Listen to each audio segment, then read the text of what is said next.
Nous appelons Sofiane Delarue.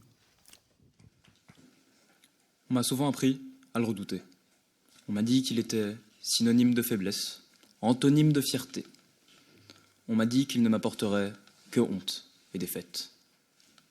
On m'a dit, vous m'avez dit, vous parents, proches, professeurs, société capitaliste, menée par les plus égoïstes d'entre nous, vous me l'avez présenté comme un monstre capable de tout engloutir, que ce soit mes efforts ou mes espoirs.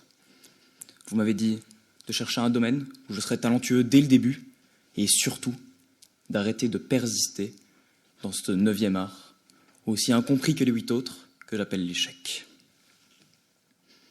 Après tout, c'est vrai.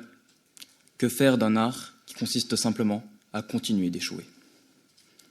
Donc, j'ai écouté.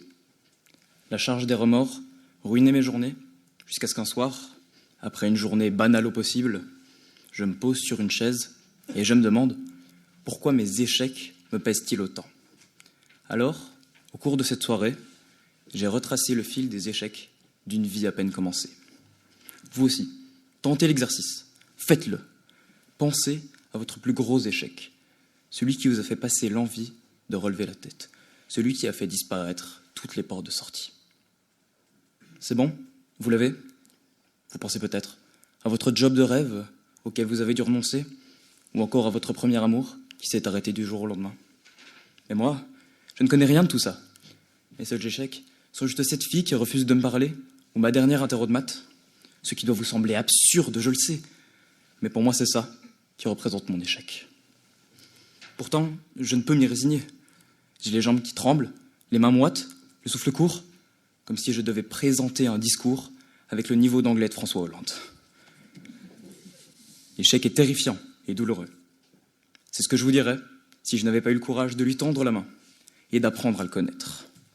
Et bien que de le voir revenir ne soit pas un bon présage, je l'accueille avec le sourire.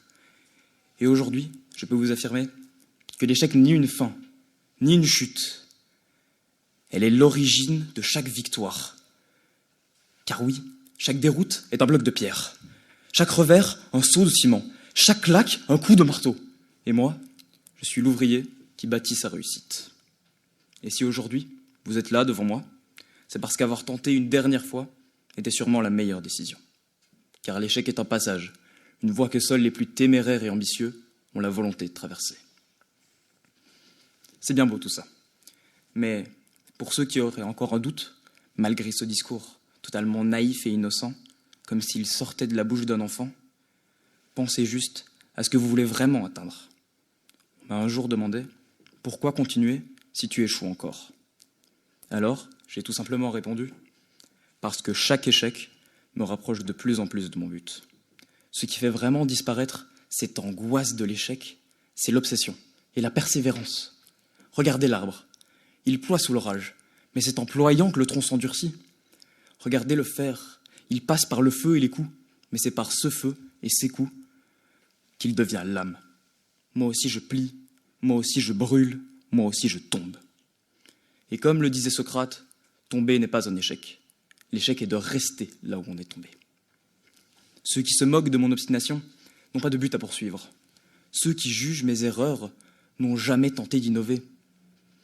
Mais n'est-ce pas Albert Einstein lui-même qui nous a dit « Une personne qui n'a jamais commis d'erreur n'a jamais tenté d'innover ».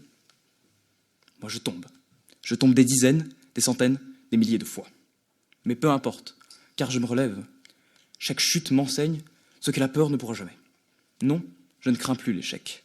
Je le clame, je le revendique. Il est la preuve que j'ai essayé, que chacune de ces chutes était une marche à gravir pour atteindre le sommet de cette immense montagne tant redoutée. Et lorsque j'aurai franchi cette ultime marche, qui n'est pas une limite, non, mais la concrétisation d'un rêve, la somme de tout ce qui fait de ce chemin une aventure pleine d'obstacles, de larmes, de sueur et de volonté, alors là, j'aurai atteint mon but. Je maîtriserai l'art de l'échec pour en faire l'art de réussir. Et peu importe si ce soir, je ne gagne pas ce prestigieux tournoi qui désignera le plus éloquent. Car un gagnant est juste un perdant qui a tenté une fois de plus. Merci beaucoup.